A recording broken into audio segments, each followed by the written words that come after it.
हाँ दोस्तों, एक बार फिर स्वागत है आपका एम के स्टडी ऑनलाइन में। तो आज आपको फिर से पर्यावरण की ओर लेके चलते हैं। तो आज का प्रश्न है दोस्तों, पहला प्रश्न है, निम्नलिखित पर ध्यान दीजिए। जलवायु लचीला कृषि पर राष्ट्रीय पहल, राष्ट्रीय सतत कृषि मिशन, इनमें से प्रधानमंत्री की जलवायु परिवर्तन परियोजना में क्या शामिल है? केवल एक, केवल दो, दोनों, इनमें से कोई नहीं। दोस्तों इसका आंसर है केवल दो।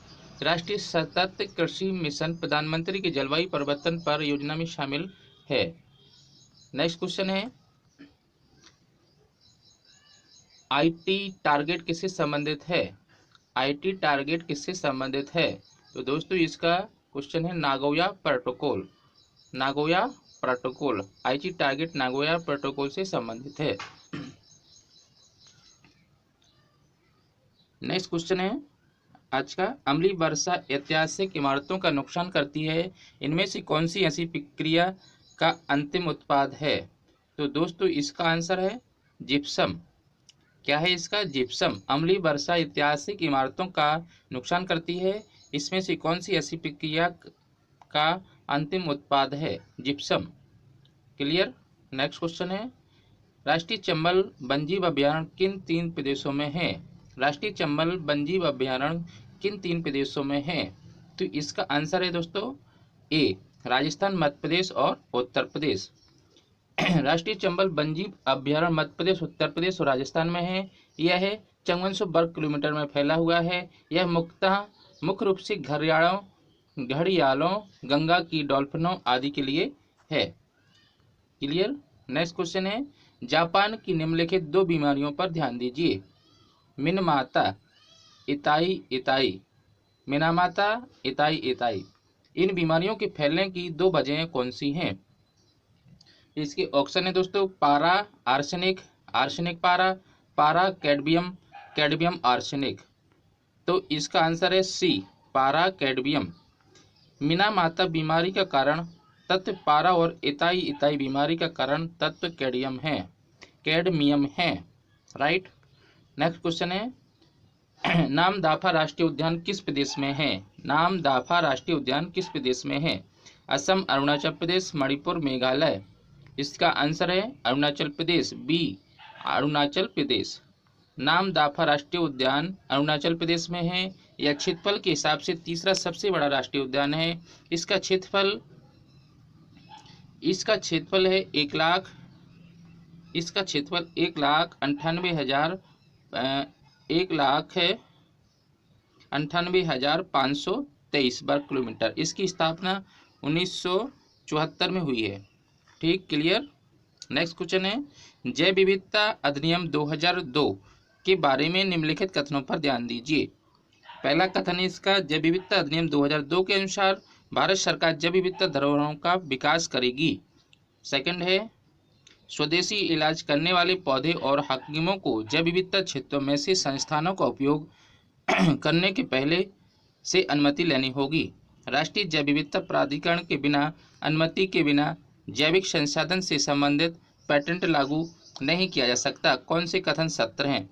इसमें से सत्य अतः अपन को छांटना है। तो पहला है केवल ए, केवल दो, केवल तीन, उपरोक्त सभी।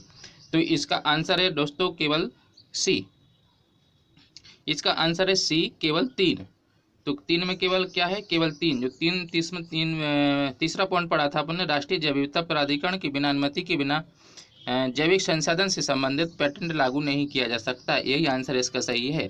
जैव विविधता अधिनियम 2002 में पारित हुआ। कब हुआ? जैव विविधता अधिनियम 2002 में पारित हुआ। इसके अनुसार राष्ट्रीय जैव विविधता प्राधिकरण से बिना अनुमति के बिना जैविक संसाधन से संबंधित पेटेंट लागू नहीं किया जा सकता। ये आंसर इसका सही है। अब नेक्स्ट क्वेश्चन है, ये सबसे इंपॉर्टेंट क्वेश्चन है दोस्तों, world wetland day, world wetland day की शुरुआत कब हुई थी? तो दोस्तों इसका आंसर है सी, 1971 यानी कि 1971। क्लियर। वर्ल्ड वेटलैंड डे हर साल 2 फरवरी को मनाया जाता है।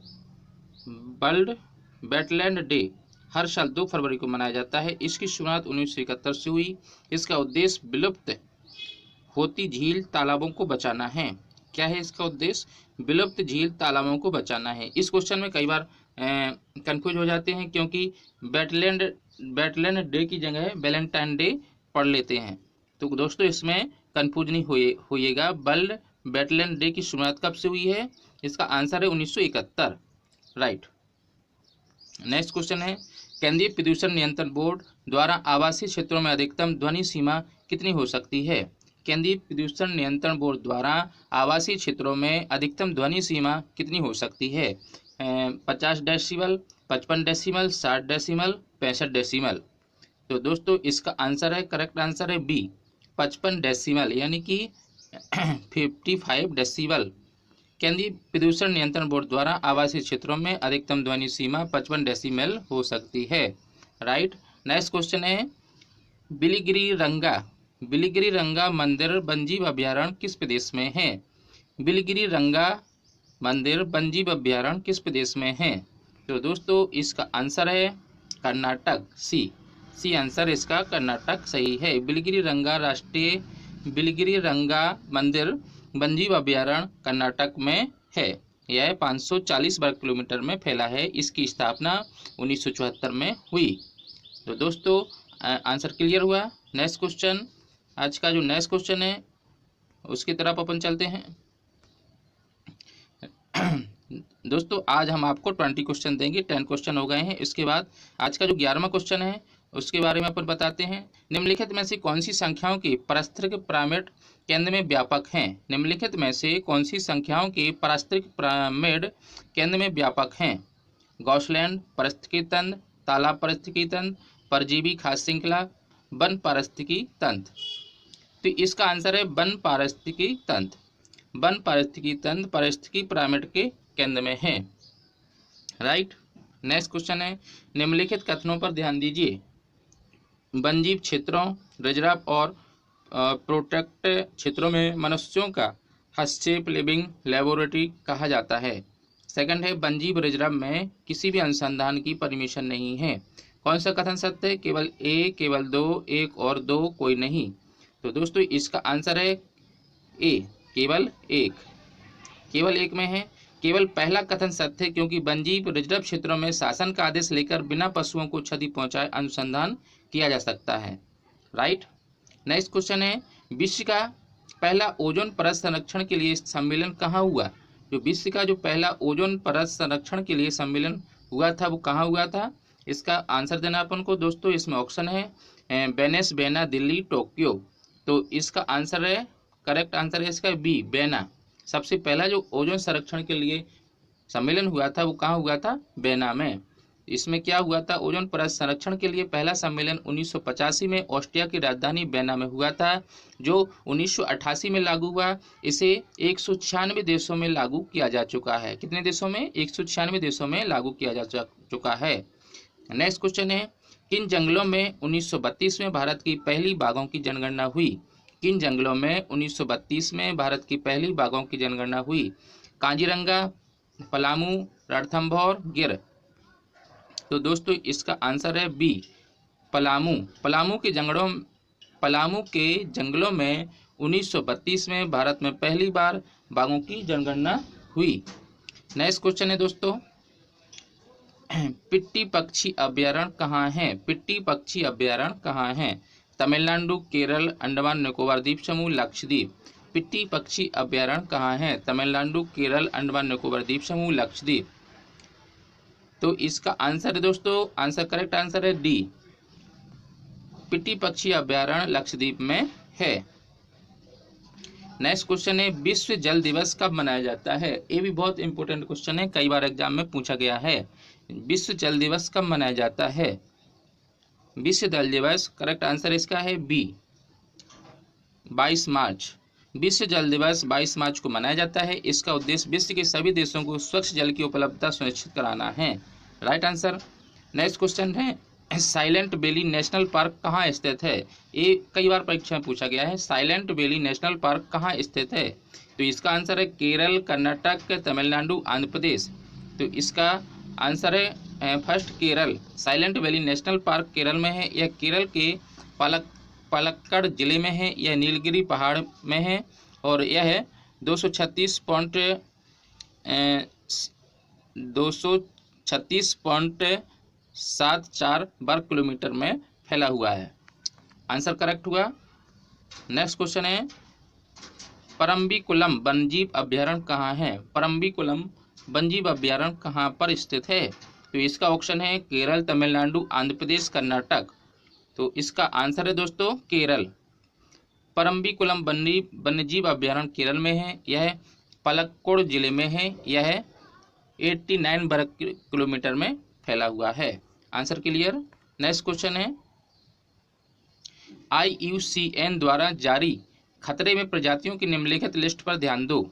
IUCN द्वारा जारी खतरे में प्रजातियों की निम्नलिखित लिस्ट पर ध्यान दो। VUENCREW। इनमें से खतरे के बढ़ते क्रम में प्रजातियों को रखा जाए तो किस प्रकार होगा? तो इसका आंसर देना है दोस्तों अपन को। इसमें ऑप्शन दिए गए हैं 2 1 3 4, 2 1 4 3, 1 2 3 4, 2 3 1 4। तो दोस्तों इसका आंसर है सी, 1 2 3 4 मतलब जो क्रम दिया गया है VUENCREW सही है। 1 2 3 4 खतरे का बढ़ता क्रम इस प्रकार का है। VU यानी कि बेल में VU इसका होता है वेलनरेबल यानी कि चपेट में, EN होता है एंडेंजर्ड खतरे में। इसके बाद होता है CR यानी कि क्रिटिकली एंडेंजर्ड यानी गंभीर खतरे में। EW होता है एक्सटेंट इन द वर्ल्ड यानी कि जंगल से विलुप्त। आंसर क्लियर हुआ। नेक्स्ट क्वेश्चन है, निम्नलिखित में से अंतर्राष्ट्रीय निकायों में से किसने बाघों को बचाने के लिए और बाघ के आवासों को संरक्षित करने के लिए ग्लोबल टाइगर इनिशिएटिव शुरू करने में सक्रिय रुचि ली? जो आज का लास्ट क्वेश्चन है। इसके ऑप्शन है United Nation, world bank, world economic forum. इनमें से कोई नहीं। तो इसका आंसर है, करेक्ट आंसर है B, world bank. Global tiger initiative बाघों को बचाने के लिए एक योजना है जिसमें वर्ल्ड बैंक ने रुचि ली है। तो आंसर क्लियर हुआ दोस्तों। आज का वीडियो कैसा लगा? वीडियो अच्छा लगे, पसंद आए तो शेयर करना, लाइक करना, और जो व्यक्ति इससे नए हैं वो इसको सब्सक्राइब जरूर कर लें और बेल आइकन को जरूर प्रेस कर दें ताकि उनको पल पल की नोटिफिकेशन पहुंचती रहे। धन्यवाद।